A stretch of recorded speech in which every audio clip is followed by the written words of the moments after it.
China is building a military with one main objective: to defeat the United States. Those were the words of U.S. Secretary of Defense Pete Hegseth in November 2024 during an interview on the popular American podcast hosted by Sean Ray. Hegseth, who at the time had not yet officially assumed office, spoke in depth about the growing threat posed by the Chinese military. He revealed that in almost every war simulation involving a conflict with China over the past 10 to 15 years, the U.S. military consistently lost to its Chinese counterpart. The reason, according to Hegseth, was the United States' lag in developing next-generation weaponry, especially compared to China's rapid advancements. He pointed specifically to hypersonic missile systems, an area in which China currently leads the world. According to Hegseth, just 15 Chinese hypersonic missiles could destroy all 10 U.S. aircraft carriers, the backbone of American military dominance, in the first 20 minutes of a war. Fast forward 6 months to May 20, 2025. Hegseth appears again, this time standing beside President Donald Trump in the Oval Office, holding a plaque that reads, "Golden Dome for America." This is the name of a multi-layered missile defense system, a proposed shield intended to protect the United States from next-generation threats like China's hypersonic arsenal. President Trump was visibly excited about the project, promising the American public that the Golden Dome would be fully operational by January 2029 before he leaves office. But experts are skeptical. The project faces massive technological and financial hurdles. Is the Golden Dome even possible? And if it is, can it truly neutralize China's sophisticated missile capabilities?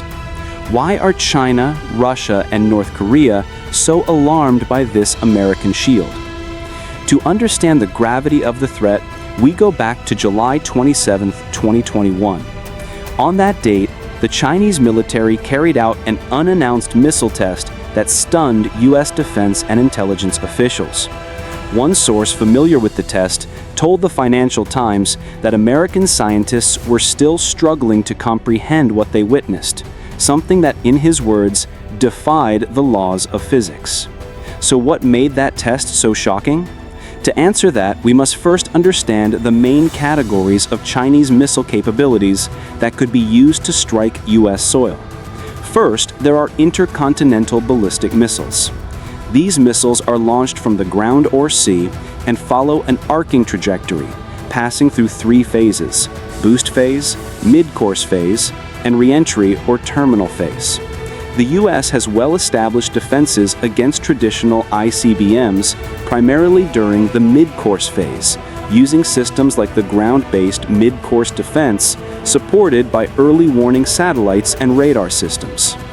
However, systems like THAAD and Aegis, which are commonly mentioned in the Middle East, are only effective against short and medium-range missiles.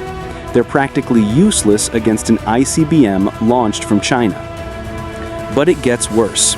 China's real threat lies in its hypersonic weapons, specifically boosted hypersonic glide vehicles. These are launched like ballistic missiles, but instead of following a predictable arc, they deploy a hypersonic glide vehicle that can maneuver at over Mach 5 and change its trajectory before striking the target. This combination makes them incredibly hard to detect and almost impossible to intercept. Even more terrifying are orbital bombardment systems like Phobos, fractional orbital bombardment systems. These missiles exit the atmosphere and travel in a low Earth orbit, allowing them to strike from any direction, even from the South Pole. That makes them capable of bypassing all American early warning radars, which are mostly oriented towards the north. In 2021, China took it a step further. During the missile test that shocked American officials, Chinese scientists successfully combined a Phobos trajectory with a hypersonic glide vehicle, something no country had ever done. The result was a missile that traveled in low orbit and then unleashed a maneuverable warhead that moved at hypersonic speeds. No current missile defense system in the world can counter such a weapon. The implications were clear. The United States had fallen dangerously behind. By 2025, the Defense Intelligence Agency estimated that China possessed 400 ICBMs, which would grow to 700 by 2035. Their arsenal also included 72 submarine-launched ballistic missiles, SLBMs, projected to rise to 132.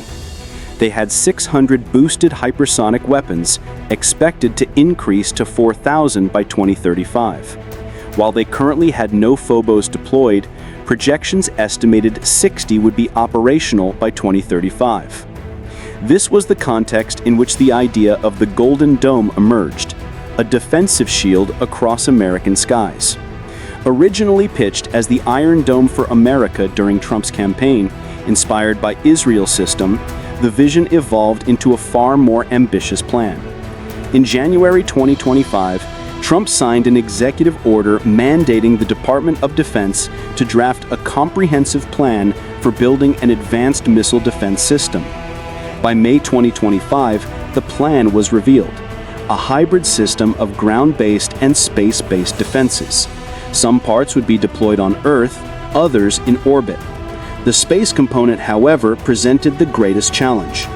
It would include two new types of satellites: space-based interceptors, satellites armed with kill vehicles ready to intercept threats, and space-based sensors to detect missile launches in real time. In theory, here's how it would work. A Chinese missile is launched. Space-based sensors detected during its boost phase. If it's a standard ICBM, ground systems like GMD or THAAD would be alerted and intercept the missile mid-course or during re-entry.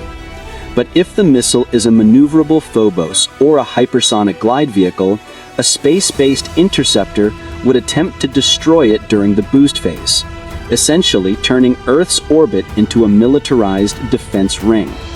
On paper, it sounds formidable. In reality, it's nearly impossible. First, the technology does not yet exist. Second, the cost is astronomical. To cover just one country, North Korea, America would need around 400 orbiting interceptor satellites to defend against a single missile. If North Korea launched 10 missiles simultaneously, the US would need over 4,000 satellites in position. And that's just North Korea. To defend against China, Russia, Iran, and other threats, the required number of satellites would increase exponentially. These satellites would also be vulnerable to counterattacks.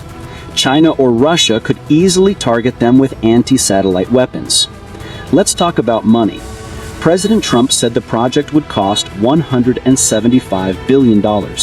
But a 2025 report by the Congressional Budget Office projected that just deploying a partial space-based interceptor system could cost $542 billion. That doesn't include maintenance, upgrades, or replacing destroyed satellites.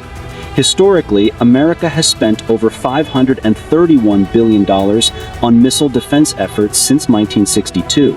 Most of them failed. The only working result? 44 ground-based interceptors with a success rate of just 50%. Despite these limitations, the Golden Dome project has already triggered alarm bells in Beijing, Moscow, and Pyongyang. These nations argue that if the US feels invincible behind a perfect shield, it might be emboldened to launch preemptive strikes without fear of retaliation. In other words, missile defense, if perfect, can paradoxically encourage aggression. That's why China and Russia have responded by ramping up their own missile development and working to find ways to defeat any future American defenses. The world is entering a new arms race, one more complex, more expensive, and potentially more dangerous than anything we've seen before. And then there's the twist. In an unexpected offer, President Trump told Canada that it could either pay $61 billion to be included under the Golden Dome or enjoy protection for free if it agreed to become the 51st U.S. state. So the question remains, is Trump serious about annexing Canada? And if so, could he try to force it? The Golden Dome might one day protect America from hypersonic threats, but it could also ignite the very war it seeks to prevent.